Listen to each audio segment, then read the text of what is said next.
What's up everyone, Sam Rivera here. So last year I had the opportunity to tag along with my friend and MMA fighter Shane Burgos during his fight camp against Clay Collard. What makes this fight so special was that Shane was fighting for a chance at winning a life-changing $1 million.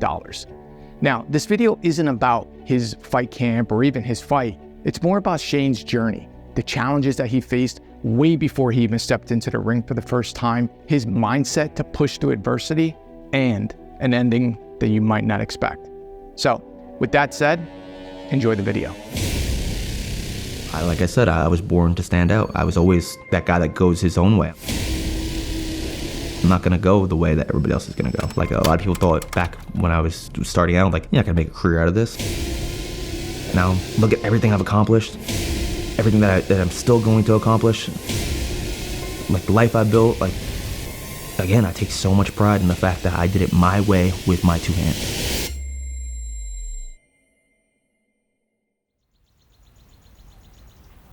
This is my third camp I've been in camp basically since February, and it's August, so it's very physical, but it's very mental as well, and it's very taxing on the body. It's very taxing on my family too. Like the sacrifice that I'm taking time away from them, I want them to see that it's gonna be worth it, and I need to make it worth it for them in the end.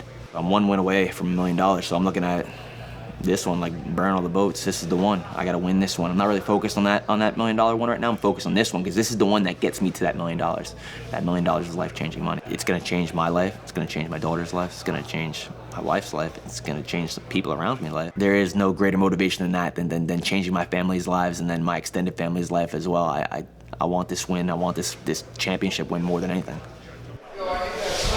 Got a little warm now, having to pick up the speed a little bit, pick up the tempo, side throw the jab cross. Again, you can mix it up. They know you're throwing it to the head, sometimes you can throw it down to the chest or the body. Start with the kicks, get the kicks out quick. Don't half-ass the kicks and then eat their punch. Get your kicks out fast, get back to your stance.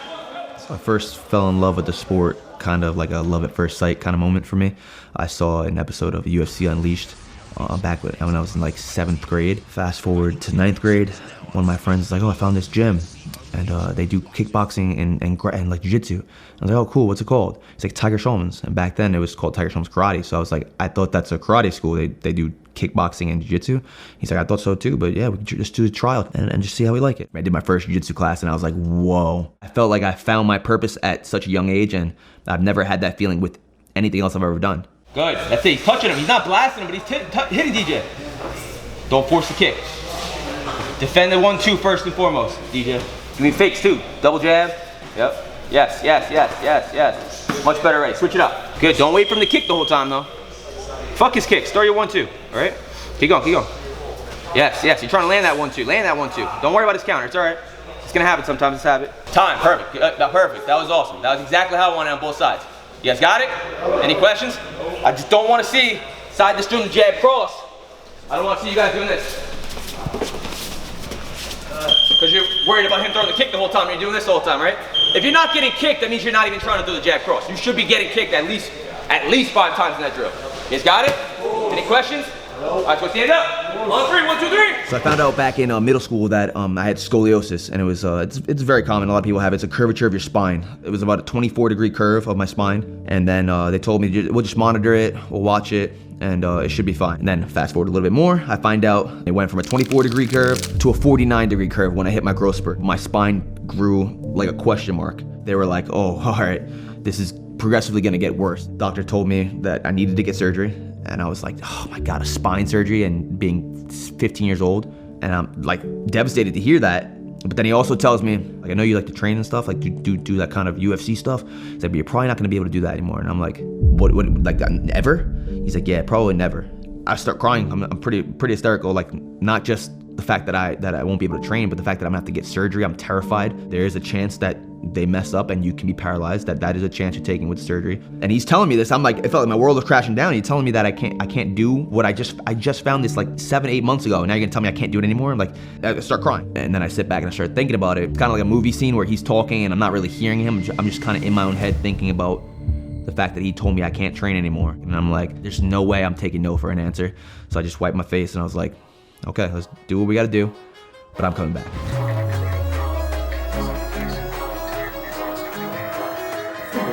Food in 2 days.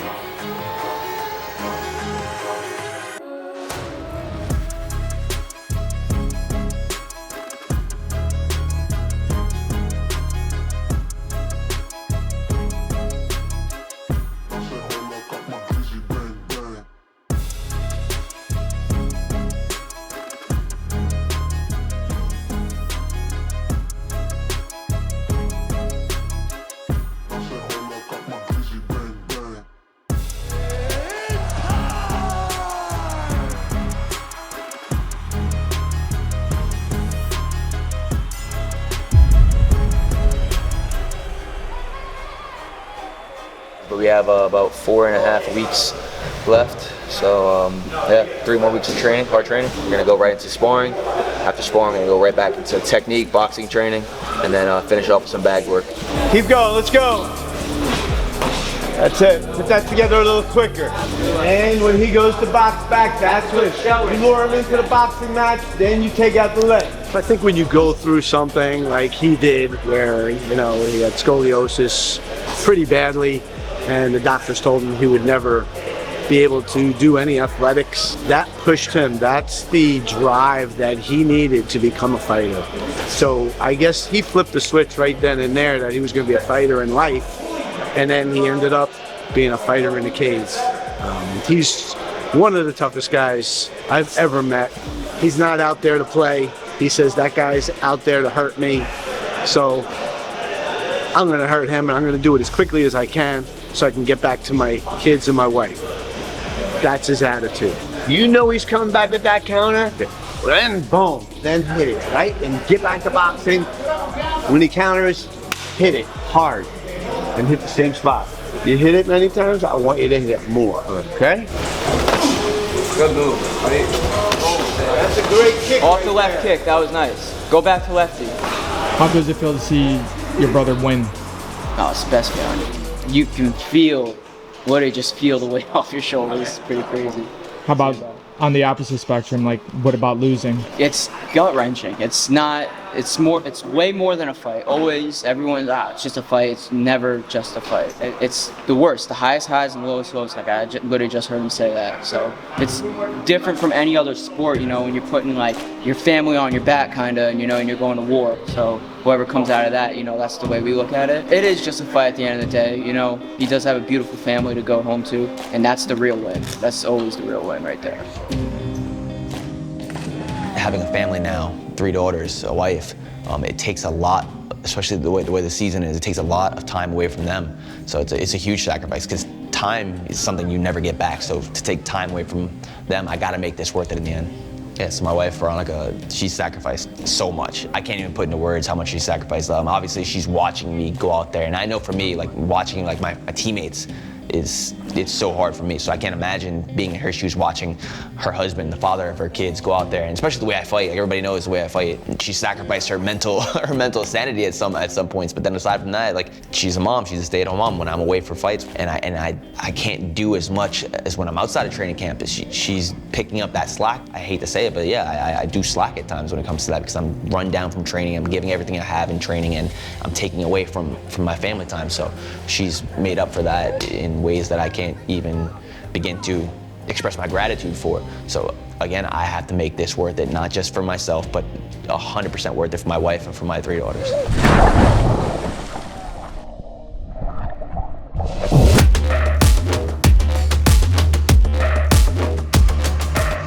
Just got done Friday, another week closer. Now we're gonna sit down with head coach Ron Schulman and go over some film, some game plan for this fight on the 23rd. Trying to get his kicks in at that point, right? See when he switched? He kicks so much harder. That's what I'm saying. And that's what we want. First round, I want you to hit his leg many times.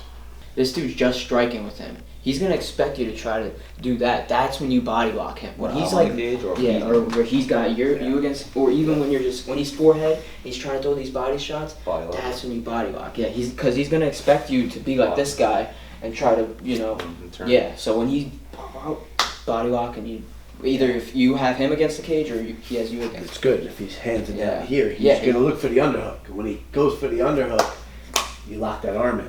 I like it. Smart. All right, We'll get the job done. let's do it. Let's do it. Just finished up watching some film.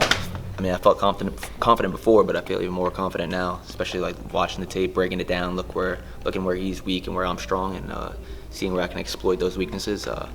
Confidence is at an all-time high right now. The game plan's gonna work to a T. So 2 weeks out, headed to the city now to do the Barstool Sports. So spin back this podcast, hype the fight up a little bit, get people more excited about it. I mean, not that you need to, because the fight speaks for itself. It's gonna be a banger, but I'm excited to go out there, get it hyped up even more.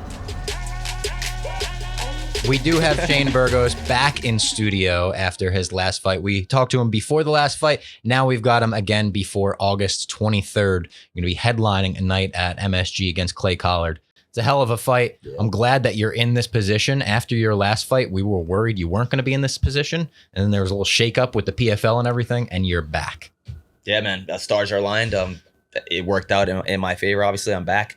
I'm going to make the absolute most of this opportunity. It's in my freaking backyard. It's in New York. This is my 4th time fighting in New York. My 4th time fighting in the Garden. Yeah. My 8th time fighting in New York. I haven't lost here. I once asked Rampage Jackson, how many of me would it take to kick your ass in a fight? So how many of me do you think it would take to kick your ass? See, I'm not slamming any of you. I waste way too much energy. I'm looking for the one-hitter quitters. So Okay. I'd say 7. I'll say 7. That was a nice 7. You wanted to say 6, and you were like, I'll be nice to this guy, so I'll give him 7. 6, so I got to one-up Rampage. Fighting for the $1 million and means the absolute world to me. It's gonna change my life, change my family's life.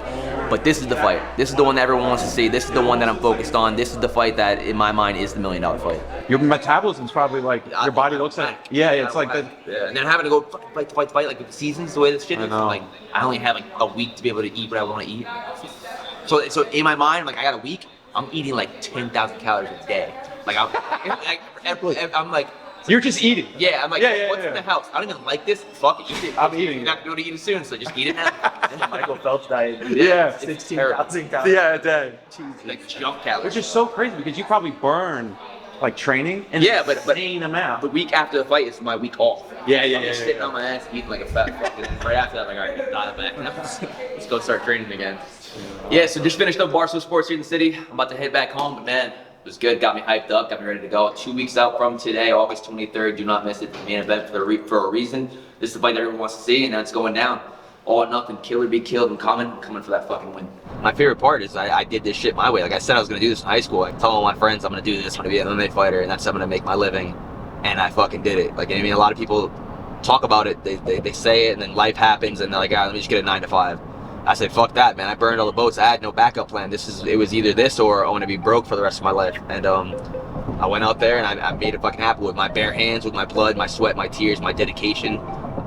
I did this shit. I mean, there's nobody that can do it for me. I had to put the work in. I did it, and I did it my way. That's the one thing. The other thing is, if I want to get to this side, I'm going to hold here. Because that arm is free. This has to be protected. I hold here to make my turn. I don't want to go across and leave this side open. Right? There you go. So what we're doing here, we're trying to get in here, and I want to control that. I want to somehow get there. Here. I want to get here so I can keep striking.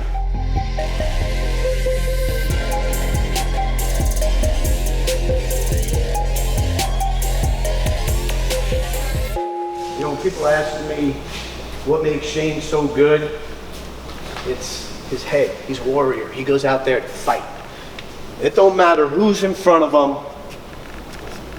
He's gonna give it all he's got and leave it out there. And you know, even a couple fights ago, right? He was sick and he threw up during the weight cut. And I don't know, you had like what, flu?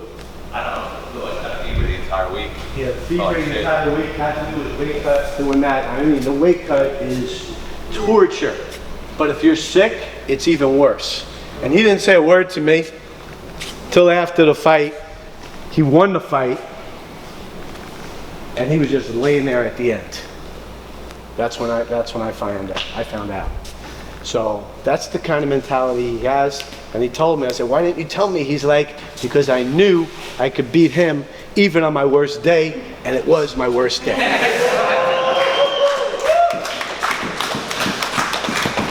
What the heck, you know?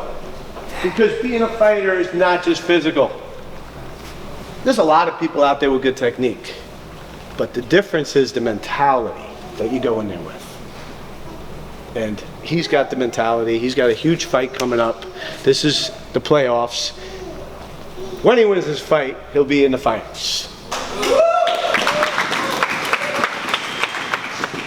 So we're 1 week out from weigh-ins. Just finished my last real hard push today. Got another one tomorrow, not as hard, a little bit lighter. But I'm feeling great physically, mentally. I feel the best I've ever felt. Can't wait. We got 7 days till weigh-ins. So that's really what I'm looking forward to. That's the hard part right there, and the fun part is next Wednesday. As hard as this is my choice, and it gives me so much in return.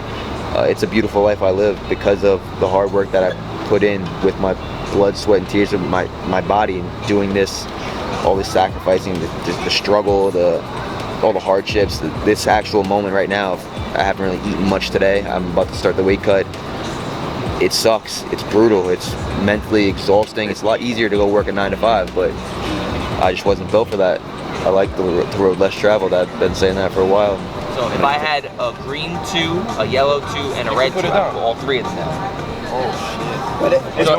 There's both. You can't stack on your own cards either? I don't think you. I don't know. I've never played like that, but you can't stack on your own cards. What do you mean? So you draw and skip? Yeah. Draw and skip. You can't draw two. You just said you never even play the game. Everything has led me to where I am now. I'm blessed, man. This is a beautiful life I live. God's given me so much, and even when it gets hard, even when right now, when I'm starving and sucked out and suffering, I still choose it over and over again. Yo, he definitely has a red, bro. Look at his face. He's like this. Oh no? Let's go. Yeah, he made shit. That was so bad. My tear was going down his eyes. That color. All right, buddy. For most people, this would seem like a home stretch, but this could quantify as one of the hardest parts of the week. Yeah, it's definitely the hardest part of the entire fight camp is the weight cut. Fight, that's the fun part, but this part is the part that sucks. This is the part that nobody looks forward to. We're gonna do what we have to do to get the job done, and this is just part of the job. This is just the part you have to do before you get to do the fun part. Wednesday night's the fun part. I gotta earn that part and make the weight tomorrow.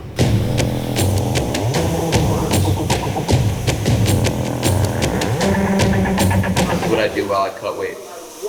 Check that out. French fries, cheese, gravy, but there's so much more because you want like the. We're at 106.7. It feels hot. And then how long do you keep him in here the first round for? So we'll do 15-minute rounds. We'll start the timer once he started sweating. So this first round will be about 20 minutes, and then every round in the tub after that will be 15 minutes. We'll keep him in the wrap for about, I'd say 30, 45 minutes, as long as he's still sweating in there. You know, we can use that time to recover, relax, you know, kind of kick his feet up and watch some more TV and, you know, just essentially prepare his body for the next round of heat exposure. 5 minutes left, 4 minutes. Steam makes it so much harder. We can turn it off.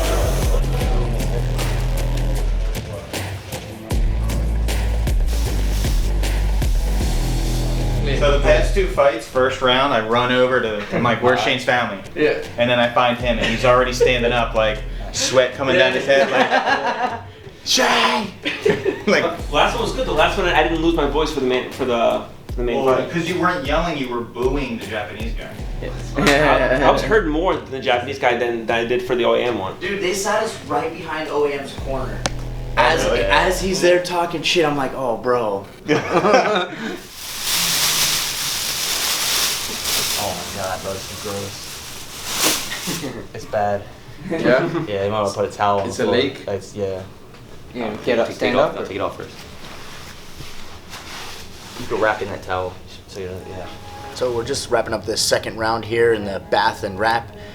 With Shane, we're gonna check his weight once the timer goes off. 3, 2, 1.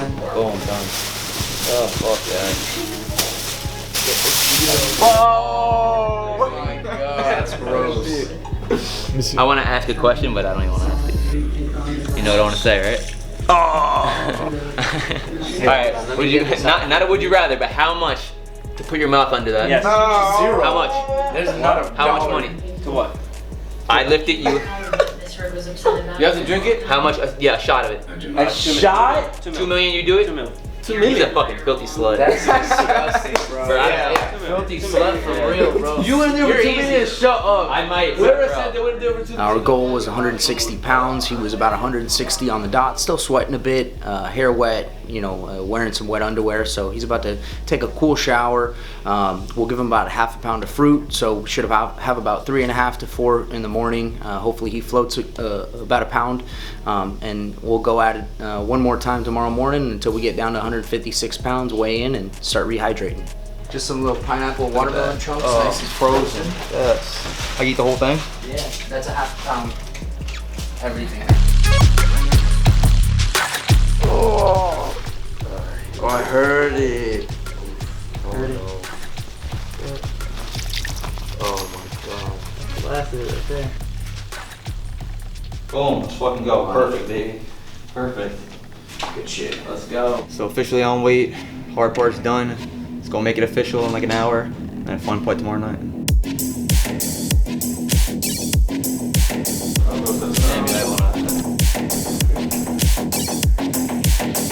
Burgos.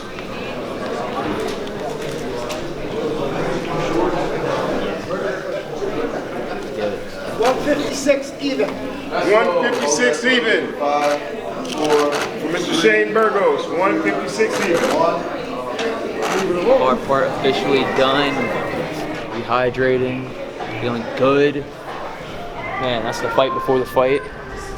Done with it. Don't have to think about it anymore. Until the next one, until the finals. But outside of mine now, all focused. The task at hand. Tomorrow night, it's going down. That was the fucking hard part. Tomorrow's the fun part. Welcome, PFL fight fans. Madison Square Garden in New York City.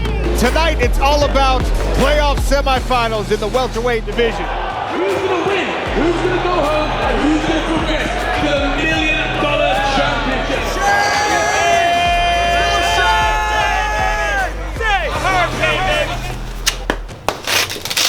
Step forward, step forward on that. Fall in the hole for him sometimes when he kicks it. Fall in the hole for him, yes. Nice. Right to it, right to it. We walking in 2 minutes. Get out there, crowd, take all that shit. Calm.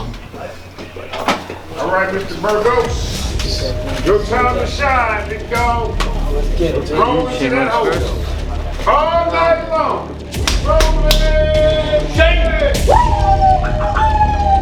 Making their way to the PFL Smart Cage, fighting out of the blue corner, Shane Burgos. You hear the love from the crowd for Shane Burgos. He's a New Yorker. Came up through the local fight scene here. He has never lost in his home state. Shane Burgos looking to make a statement here. And in the red corner, Clay Collard.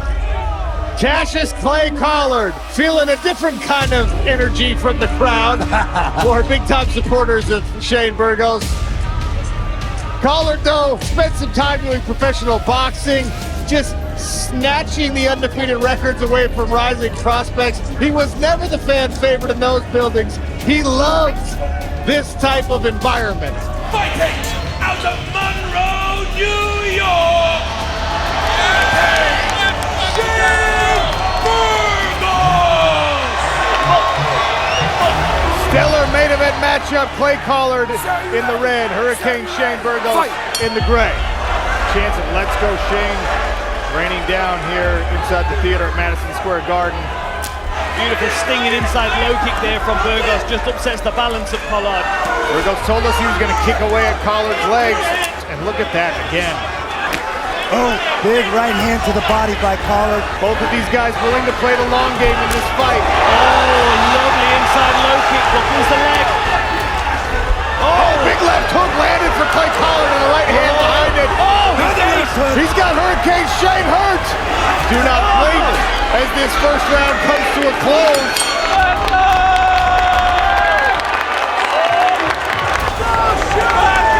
Let's go, Shane! If the first round is any indication of this main event, you are in for a treat here as round number 2 begins with a push kick from Shane Burgos.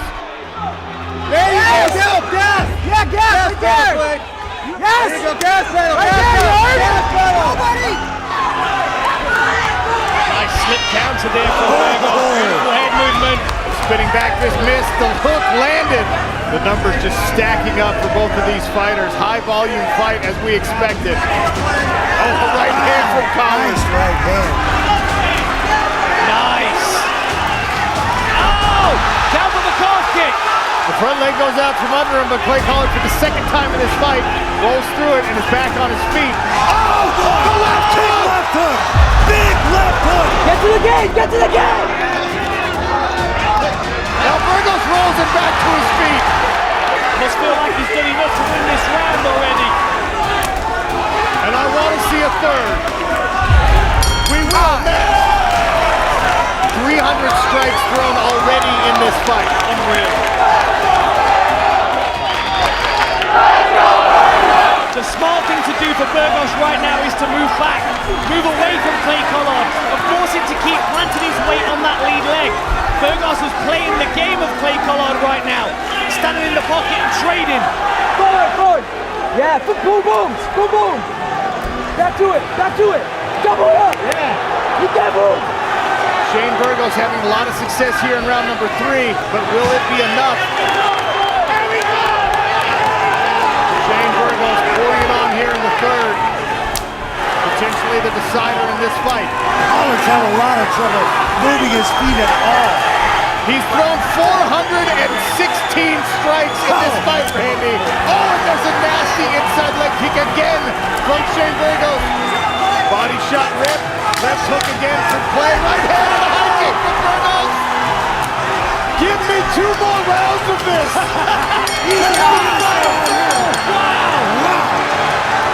What a fight. Wow. Hurricane Shane Burgos and Cassius Clay Collard turn in an instant classic. For your winner, by unanimous decision, Clay Collard! So there it is, it's official. Cassius Clay Collard earns his spot in his first ever PFL championship bout. It just stings, man. So many people came out to watch me win, and to come up short fucking sucks. But at the end of the day, this is just a blip in my life. No matter what, I'm a winner at life. I get to go home to my 3 beautiful babies. I get to go home to my wife. My family still loves me. My team, my friends. So as much as it stings to lose, I still won because I have so much love, and I have so much love back at home that I get to go home to. What pisses me off more than anything is just I couldn't see myself, obviously, until I got out of the cage and looked in the mirror that I gotta go see my kids, and they're gonna be a little bit scared because daddy's face is a little bit banged up. So, but I do this for them. I'm able to give them a good life with what I do. So I take a lot of pride in that. But just the part that, as much as I love being a dad, just the part of being a dad that sucks is at being a fighter is this part here when you lose. I know when I was younger, my dad was just like Superman. Like, nobody can beat my dad up, so I don't want her to think that I'm not Superman anymore, you know what I mean? You're always gonna be Superman, madame.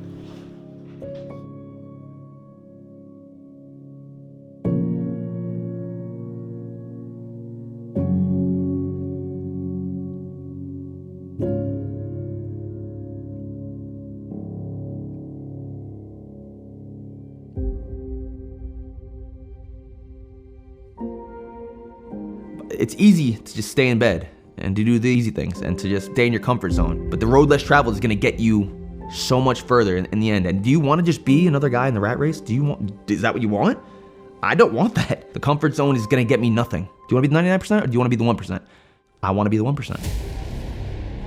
You can go ahead and you can be the 99%, or you can step out of your comfort zone, because that's where life takes place. In your comfort zone, nothing great ever happens. When you're living outside of it, it's scary. It's terrifying. My entire career is basically, you're going into a cage, you're not very comfortable, you know what I mean? Like, it's not a comfortable thing. So for me to willingly put myself in those positions, like, I don't have to do this anymore. I really don't have to do this. I do this because I love it, but I also do it because it puts me in an uncomfortable position. And that's where life happens, that's where life takes place, and that's where greatness comes from. That's where, when you're sitting back on your deathbed, you're gonna remember those times that you were not comfortable, but you made it happen. Even if you fail, dare to be great.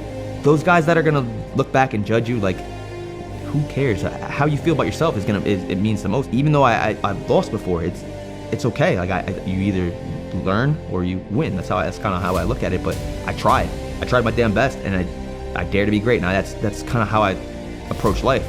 It doesn't always work out the way you want it to work out, but it will always work out the way it's going to work out, the way it's supposed to work out. You got one life to live, make it a life worth living.